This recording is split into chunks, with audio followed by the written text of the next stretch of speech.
Hello friends, welcome to my channel Roy servicing and training centre. मैं हूँ आपका दोस्त साहिब। तो शुरू करते हैं आज का एक वीडियो। आज के जो वीडियो का जो टॉपिक है वो बहुत इंटरेस्टिंग है। वो है इन्वर्टर और नॉन इन्वर्टर एसी के बारे में। तो इस गर्मी में जो लोग इन्वर्टर एसी खरीदने जाते हो और नॉन इन्वर्टर एसी खरीदने जाते हो वो लोग पहले ये वीडियो देख ले, तो उसके बाद कोई एसी खरीदे। तो मेरा ये मानना है कि इस वीडियो में जो भी मैं बोलूँगा आपको वो बहुत बड़ा सच है इन्वर्टर एसी के बारे में और नॉन इन्वर्टर एसी के बारे में। तो जल्दी से वीडियो को सब्सक्राइब कर ले और लाइक कर ले और शेयर कर ले, क्योंकि मैं आज जो टॉपिक बोलने वाला हूँ वो बहुत बड़ा फायदेमंद टॉपिक है इन्वर्टर एसी के बारे में और नॉन इन्वर्टर एसी के बारे में। तो माय फ्रेंड्स, ज़्यादा देरी नहीं करते हुए शुरू करते हैं आज के वीडियो।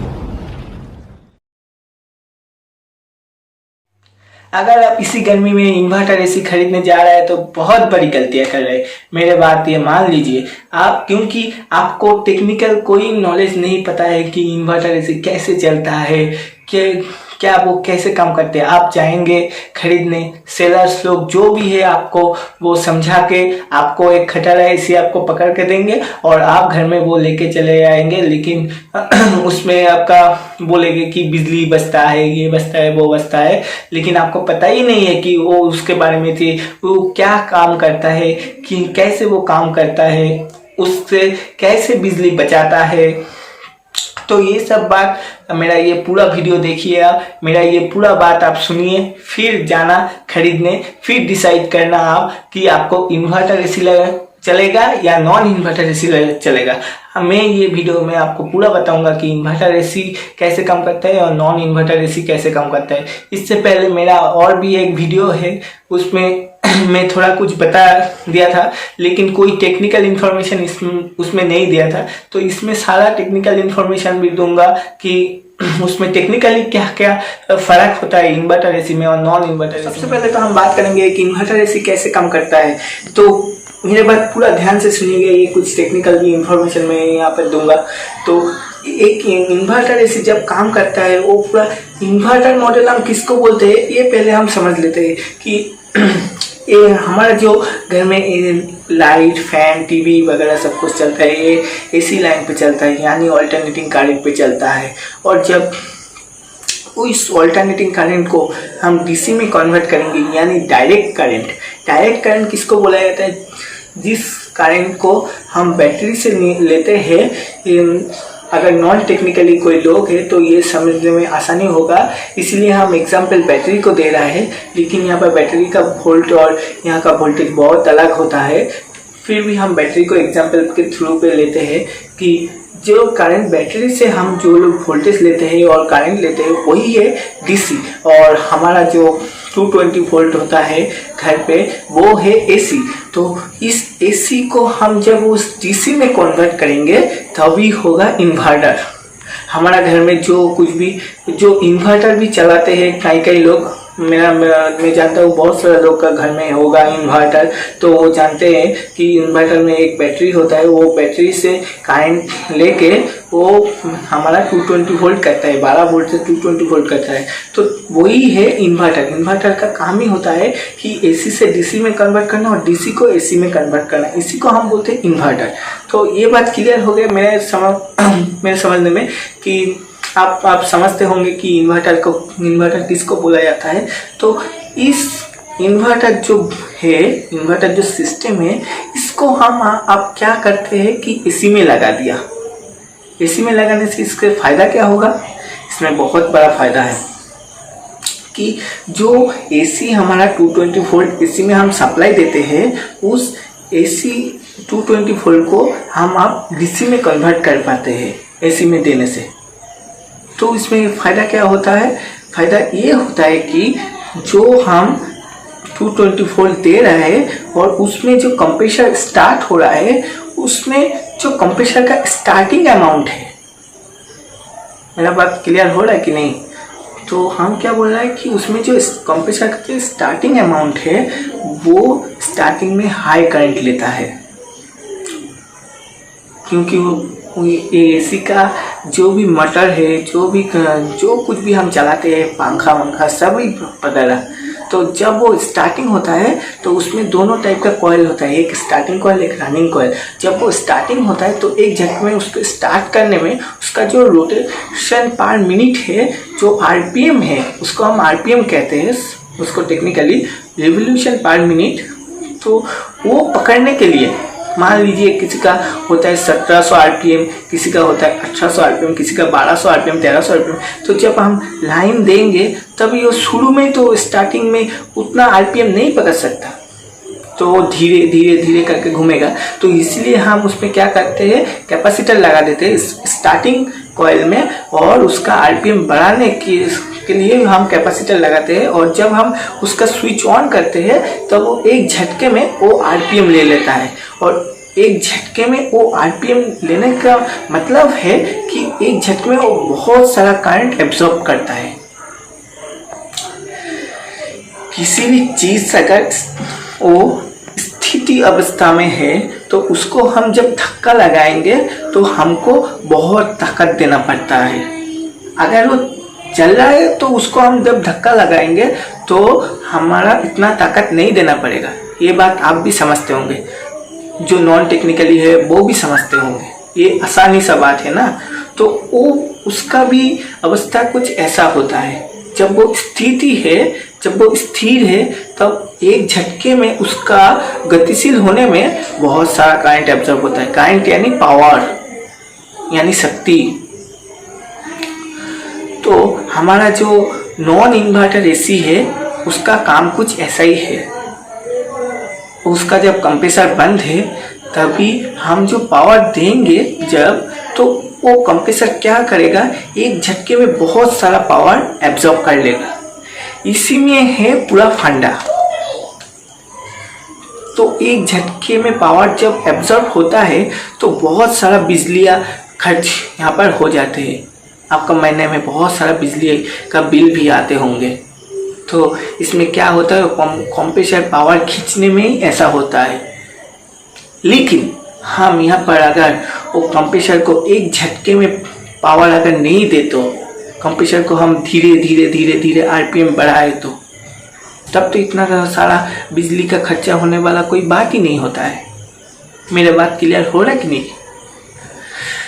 जो भी लोग मेरे बात से सहमत है वो तो है, लेकिन कोई अगर नहीं सहमत होगा, उसका कुछ अलग विचार होगा, तो मेरे कमेंट में आप कर सकते हैं, ताकि मेरा भी कुछ ज्ञान बढ़ जाए। तो छोड़िए वो बात। तो इसी को हम एक एग्जाम्पल के थ्रू समझते हैं कि जब हम किसी चीज़ को अगर धीरे धीरे धीरे धीरे धीरे धीरे हम उसका गति बढ़ाएंगे तो उसमें आपका क्या है, शक्ति कम खर्चा होगा। अगर एक झटके में हम उसको बढ़ाना चाहते हैं तो हमारा शक्ति ज़्यादा खर्चा होगा। तो हम इन्वर्टर कंप्रेसर में यही करते हैं।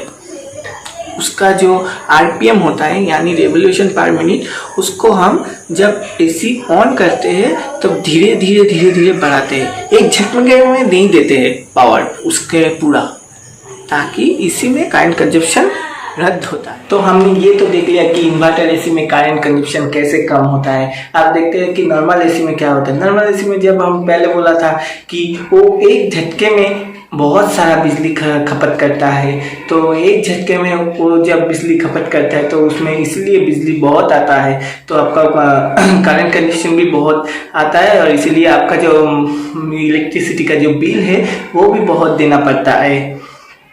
तो ये सब सुनने में तो लगता है कि इन्वर्टर एसी बहुत काम का चीज़ है, चलो लगा देते हैं घर में एक इन्वर्टर एसी। लेकिन नहीं, यहाँ पर भी एक प्रॉब्लम है।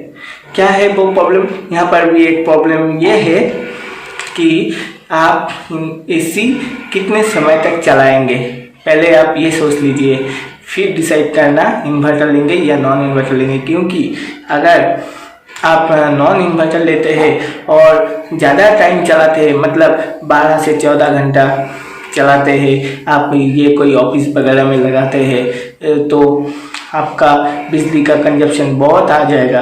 इसी मामले में आप इन्वर्टर लेते हो, बहुत अच्छा है, बहुत हेल्पफुल है। अगर आप सिर्फ 2 से 3 घंटा चलाएंगे एसी तो इसी मामले में आप नॉन इन्वर्टर ले सकते हैं, क्योंकि नॉन इन्वर्टर में 2 से 3 घंटा आप चलाएंगे, वो एक बार या 2 बार उसी टाइम पे कंप्रेसर ऑन ऑफ करेंगे, फिर वो चालू हो जाएगा। इसी मामले में आपका नॉन इन्वर्टर ठीक है। लेकिन जब आप बहुत देर तक एसी चला रहे हैं तब आपका करंट कंजप्शन बहुत होता है नॉन इन्वर्टर में। तो इसी मामले में अगर आप इन्वर्टर लगा दे तो उसका करंट कंजप्शन बहुत कम होगा और आपका जो कूलिंग एफिशिएंसी है वो भी बहुत बढ़िया है। लेकिन इन्वर्टर में कुछ फॉल्ट भी है, जैसा कि इन्वर्टर में जो इन्वर्टर का काम करता है, जो पीसीबी है जो आउटडोर में लगा रहता है, जो पीसीबी, वो पीसीबी ज़्यादा देर तक मोस्ट 1 साल या 1.5 साल या 2 साल के बाद वो ख़राब हो जाते हैं कभी कभी। और उसको अगर छोटा मोटा कुछ प्रॉब्लम हो जाए तो उसको हम बदल लेते हैं, उसको ठीक कर लेते हैं। लेकिन अगर बहुत बड़ा कुछ प्रॉब्लम आ गया होगा, जैसे कि IGBT का प्रॉब्लम, रेक्टिफायर का प्रॉब्लम, और वो तो कंपनी वेरी करते हैं, अगर वो बहुत बड़ा प्रॉब्लम हो जाएगा तो आपका उसमें बहुत सारा खर्चा भी हो सकता है। तो इसी मामले में देखा जाए कि इन्वर्टर तो आपका करंट तो बचा लिया, लेकिन वो पैसा अगर उसका वो जब रिपेयर करना पड़ेगा तब उसमें चला जाता है। तो इसीलिए जब आप 12 से 14 घंटा एसी चलाते हैं और रेगुलर बेसिस चलाते हैं तभी आप इन्वर्टर एसी खरीदेगा, क्योंकि इन्वर्टर एसी इसमें आपका फ़ायदेमंद है।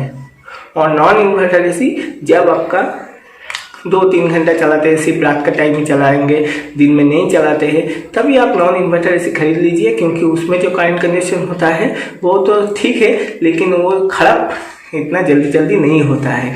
तो और यहाँ पर एक बात और भी है, स्टार का बात है।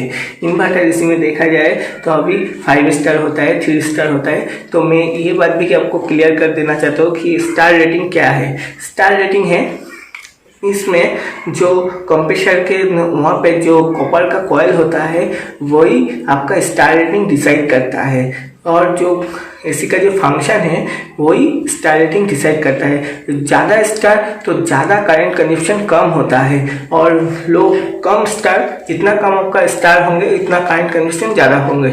जैसे कि आप अगर 1 टन का एक एसी ले लीजिए और उसमें 3 स्टार वाला एसी लेते हैं आप सपोज, तो उसमें आपका करंट कंजप्शन 5 स्टार की तुलना में ज़्यादा आएगा। हो सकता है वो इन्वर्टर है फिर भी उसमें ज़्यादा आएगा।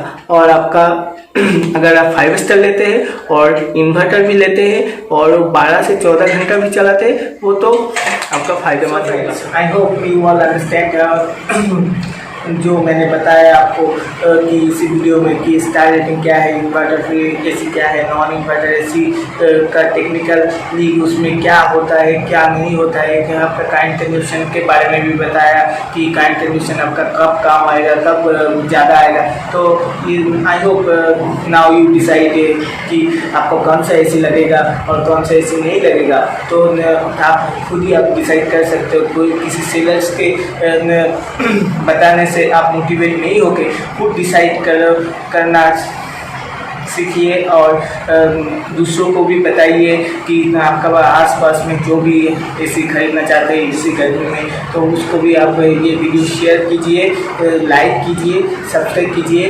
तो thank you for watching my video.